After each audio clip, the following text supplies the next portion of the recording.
दोस्तों, आज के इस दौर में जिस प्रकार से विभिन्न सोशल मीडिया एप्लीकेशन पर लोग अपना समय बर्बाद कर रहे हैं, वो उन लोगों के साथ-साथ हमारे देश के लिए भी एक समस्या है, क्योंकि इस प्रकार तो वे हमारे देश के विकास में अपना योगदान नहीं दे सकते और वे अपने जीवन में भी कुछ खास मुकाम हासिल नहीं कर सकते। इसलिए आज की कहानी में हम बात करेंगे कि हम अपने जीवन को कैसे सफल बना सकते हैं। तो शुरू करते हैं।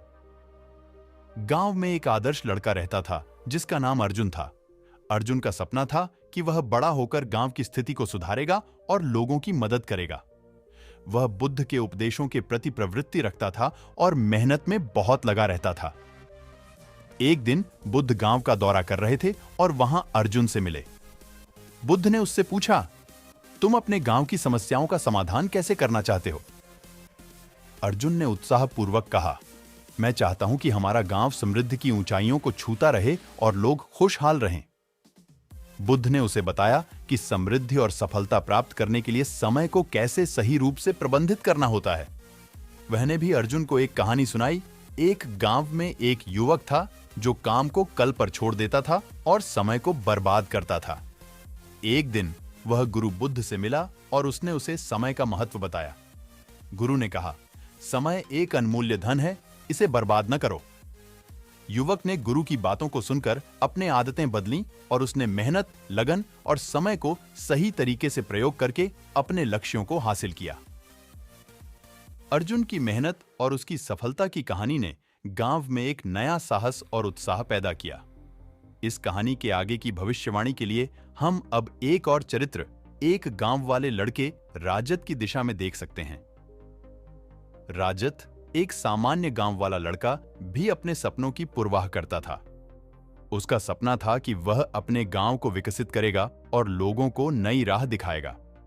लेकिन उसके पास कम संसाधन थे और उसका परिवार भी बहुत संघर्ष में था। एक दिन राजत ने एक बुद्धिमान समृद्धि और सफलता की कहानी सुनी जो उसे होशियारी से काम करने की प्रेरणा दी। कहानी थी, एक गरीब लड़का अपनी मेहनत और साहस से अपने गांव का नाम रोशन करता है। उसने अपने छोटे से खेत में काम करना शुरू किया और अपनी मेहनत से ज्यादा फल पाने के लिए नई तकनीकों का इस्तेमाल किया। वह ने समृद्धि की ऊंचाइयों तक पहुंचने के लिए कभी हार नहीं मानी और अपने सपनों को हकीकत में बदला। एक छोटे से गांव की बेटी मीरा ने हमेशा सपने देखे थे सफलता के। उसकी माता पिता ने गरीबी के बावजूद उसकी शिक्षा में बड़ी मेहनत की और वह शिक्षा में बहुत रुचि रखने वाली थी। मीरा का सपना था कि वह एक दिन अपने गांव को उच्च शिक्षा और सामरिक सुविधाओं से युक्त करेगी। उसने अपनी पढ़ाई में लगातार मेहनत की और स्कूल में शिक्षा मिलने पर भी वह अपनी आत्मसमर्पण बनाए रखती रही। मीरा ने अपनी रुचि को अपने सपनों को हकीकत में बदलने के लिए एक उच्च शिक्षा संस्थान में प्रवेश प्राप्त किया। उसने अपनी पढ़ाई में उत्कृष्टता का परिचय किया और अपने लक्ष्यों की प्राप्ति के लिए निरंतर प्रयास किया। मीरा ने एक समय एक सामाजिक कार्य में शामिल होकर गांव को शिक्षा, स्वास्थ्य और औद्योगिक विकास की सुविधाएं प्रदान करने के लिए एक संगठन बनाया। उसने अपने सपनों को अपने समुदाय के साथ साझा करने के लिए एक प्लेटफॉर्म बनाया और लोगों को सकारात्मक बदलाव की दिशा में प्रेरित किया। मीरा की सफलता की कहानी हमें यह सिखाती है कि जब कोई अपनी रुचि में मेहनत और समर्पण ला देता है तो सफलता स्वयं ही उसके पास आती है। उसने अपनी रुचि को निरंतर बनाए रखकर अपने सपनों को हकीकत में बदला और अपने समुदाय को भी साथ लेकर एक बेहतर भविष्य की दिशा में कदम बढ़ाया। एक बार गौतम बुद्ध अपने भिक्षुओं के साथ एक गांव से गुजर रहे थे। उस गांव में पानी की व्यवस्था न होने के कारण लोग परेशान थे। गांव के लोगों को पानी लाने के लिए बहुत दूर जाना पड़ता था। गांव के निकट बहुत बड़ा मैदान था जिसमें छोटे-छोटे बहुत सारे गड्ढे खुदे हुए थे। एक भिक्षु ने अपनी जिज्ञासा को शांत करने के लिए गौतम बुद्ध से पूछा कि गांव के इस मैदान में जो इतने सारे गड्ढे खुदे हुए हैं, आखिर उनका क्या उपयोग है? बुद्ध ने मुस्कुराते हुए अपने भिक्षु को जवाब देते हुए कहा कि प्रिय भिक्षु, इस गांव में पानी की समस्या है, इसीलिए गांव वालों ने पानी की खोज में ये छोटे-छोटे गड्ढे खोदे हैं। इतना सुनते ही भिक्षु उन गड्ढों में पानी ढूंढने लगता है, लेकिन उसे पानी की बूंद भी नहीं मिलती। फिर वह गौतम बुद्ध से कहता है कि इन गड्ढों में तो पानी ही नहीं है। गौतम बुद्ध कहते हैं, तुम्हें वहां लोगों की भीड़ दिख रही है? वे सभी लोग गांव से दूर एक नदी की ओर पानी लाने के लिए जा रहे हैं। इस पर भिक्षु पूछता है कि क्या इस गांव के जमीन में बिल्कुल भी पानी नहीं है? गौतम बुद्ध कहते हैं, पानी तो है, लेकिन गांव में ऐसा कोई नहीं है जो पानी को ढूंढ सके। भिक्षु को बुद्ध की बात समझ नहीं आती। तब गौतम बुद्ध कहते हैं, गांव के लोगों ने पानी की खोज में ही मैदान में इतने सारे गड्ढे तो कर दिए हैं, लेकिन इसके बावजूद उन्हें पानी प्राप्त नहीं हुआ। तुम जानते हो ऐसा क्यों? इसका कारण यह है कि समस्या के समाधान के लिए सही जगह परिश्रम नहीं की गई है। यदि गांव के लोग अलग अलग कई गड्ढे करने के बजाय सही दिशा में केवल एक गड्ढा ही करते, जो कि 100 गड्ढों के बराबर होता, तो इन्हें अवश्य ही पानी मिल जाता।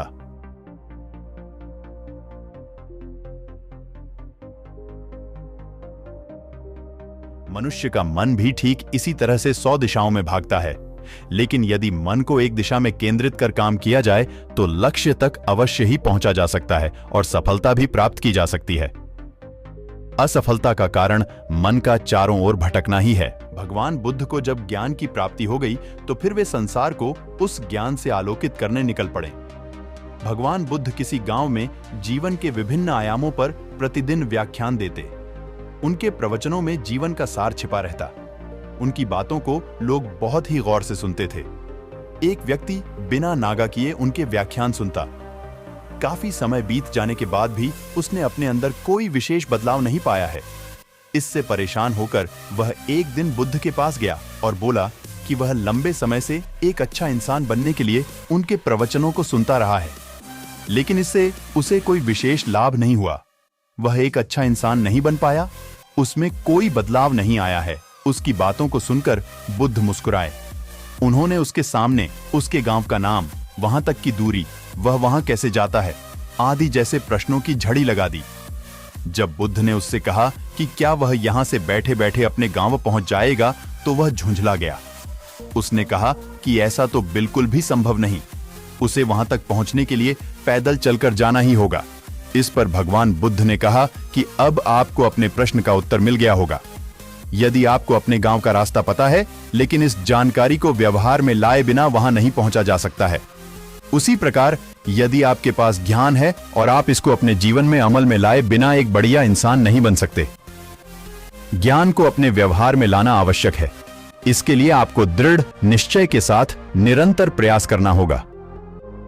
एक आदमी को बुद्ध ने सुझाव दिया कि दूर से पानी लाते हो, क्यों नहीं अपने घर के पास एक कुआं खोद लेते? हमेशा के लिए पानी की समस्या से छुटकारा मिल जाएगा। सलाह मानकर उस आदमी ने कुआं खोदना शुरू किया, लेकिन 7-8 फीट खोदने के बाद उसे पानी तो क्या, गीली मिट्टी का भी चिन्ह नहीं मिला। उसने वह जगह छोड़कर दूसरी जगह खुदाई शुरू की, लेकिन 10 फीट खोदने के बाद भी उसमें पानी नहीं निकला। उसने फिर तीसरी जगह कुआं खोदना शुरू किया, लेकिन यहां भी उसे निराशा ही हाथ लगी। इस क्रम में उसने 8-10 फीट के 10 कुएं खोद डाले, लेकिन पानी कहीं नहीं मिला। वह निराश होकर बुद्ध के पास गया। उसने बुद्ध को बताया कि मैंने 10 कुएं खोद डाले, मगर पानी एक में भी नहीं निकला। बुद्ध को आश्चर्य हुआ। वे स्वयं चलकर उस स्थान पर आए जहां उसने 10 गड्ढे खोदे हुए थे। बुद्ध ने उन गड्ढों की गहराई देखी और सारा माजरा समझ गए। फिर वे बोले, 10 कुएं खोदने की बजाय एक कुएं में ही तुम अपना सारा परिश्रम लगाते तो पानी कब का मिल गया होता। तुम सब गड्ढों को बंद कर दो, केवल एक को गहरा करते जाओ, पानी निकल आएगा। उसने बुद्ध की बात मानकर ऐसा ही किया। एक बार भगवान बुद्ध भिक्षा के लिए एक किसान के यहां पहुंचे। तथागत को भिक्षा के लिए आया देखकर किसान उपेक्षा से बोला, श्रमण, मैं हल जोतता हूं और तब खाता हूं। तुम्हें भी हल जोतना और बीज बोना चाहिए और तब खाना खाना चाहिए। बुद्ध ने कहा, महाराज, मैं भी खेती ही करता हूं। इस पर किसान को जिज्ञासा हुई। बोले, गौतम, मैं न तुम्हारा हल देखता हूं, न बैल और न ही खेती के स्थल। तब आप कैसे कहते हैं कि आप भी खेती ही करते हैं? आप कृपया अपनी खेती के संबंध में समझाइए।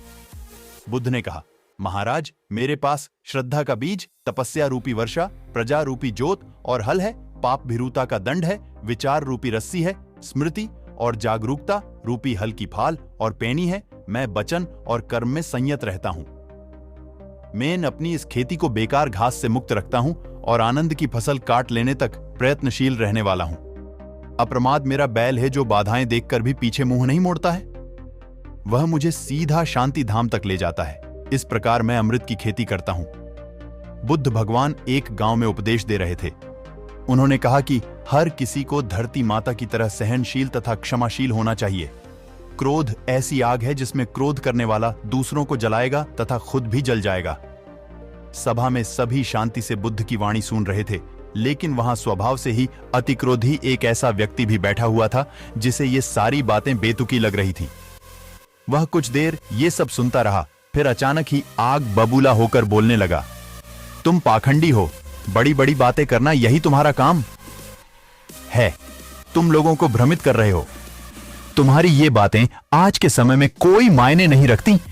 ऐसे कई कटु वचनों सुनकर भी बुद्ध शांत रहे। अपनी बातों से ना तो वह दुखी हुए, ना ही कोई प्रतिक्रिया की। यह देखकर वह व्यक्ति और भी क्रोधित हो गया और उसने बुद्ध के मुंह पर थूककर वहां से चला गया।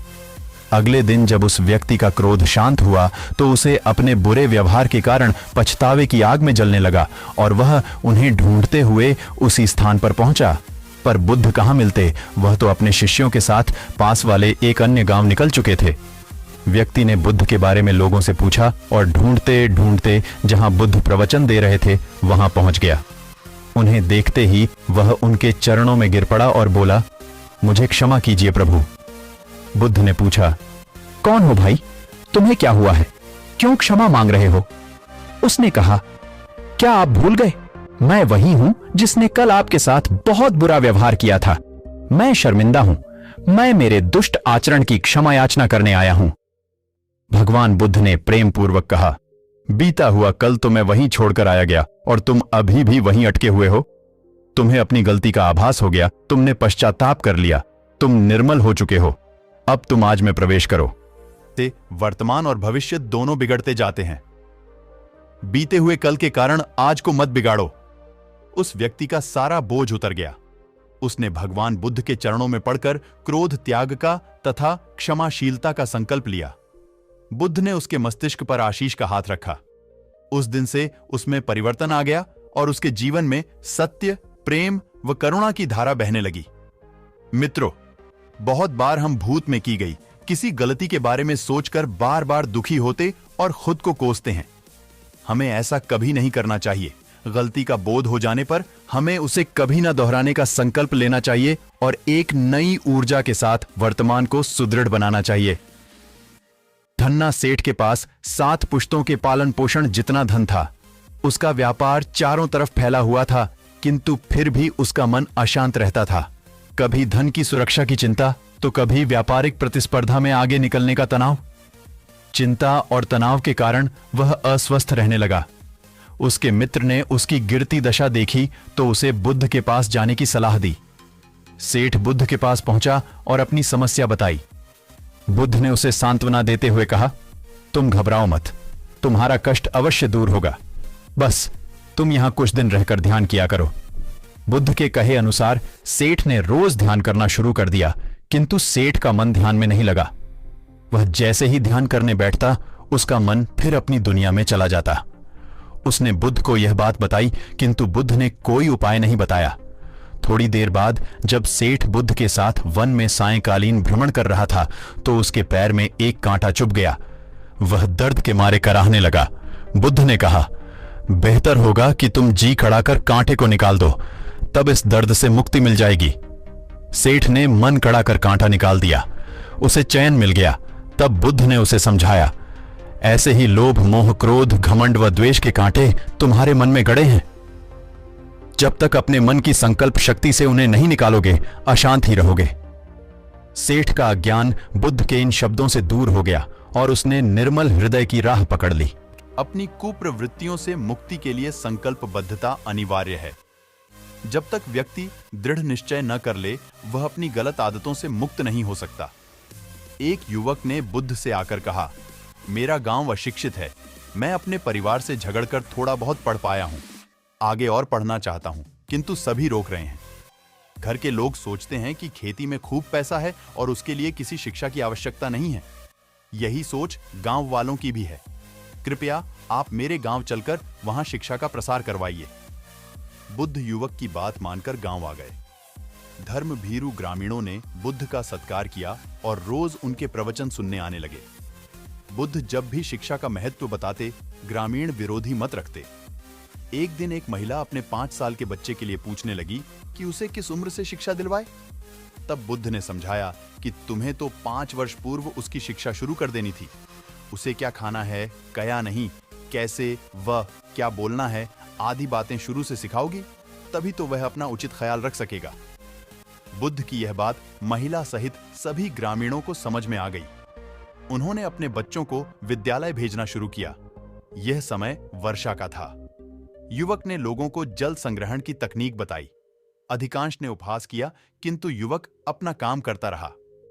बुद्ध का सहयोग प्राप्त था, इसलिए किसी ने उसका खुलकर विरोध नहीं किया। जब गर्मी में भीषण जल संकट के कारण फसलें सूखने लगीं, तो युवक ने कुएं खुदवाए, जिनमें जल संग्रहण की तकनीक के कारण खूब पानी निकला। ग्रामीण अब शिक्षा का महत्व समझ चुके थे। धीरे धीरे संपूर्ण गांव शिक्षित हो गया। ज्ञान हर उम्र में अर्जित किया जा सकता है। यही ज्ञान हमें जीवन में आने वाली समस्याओं के समाधान की राह सुझाता है।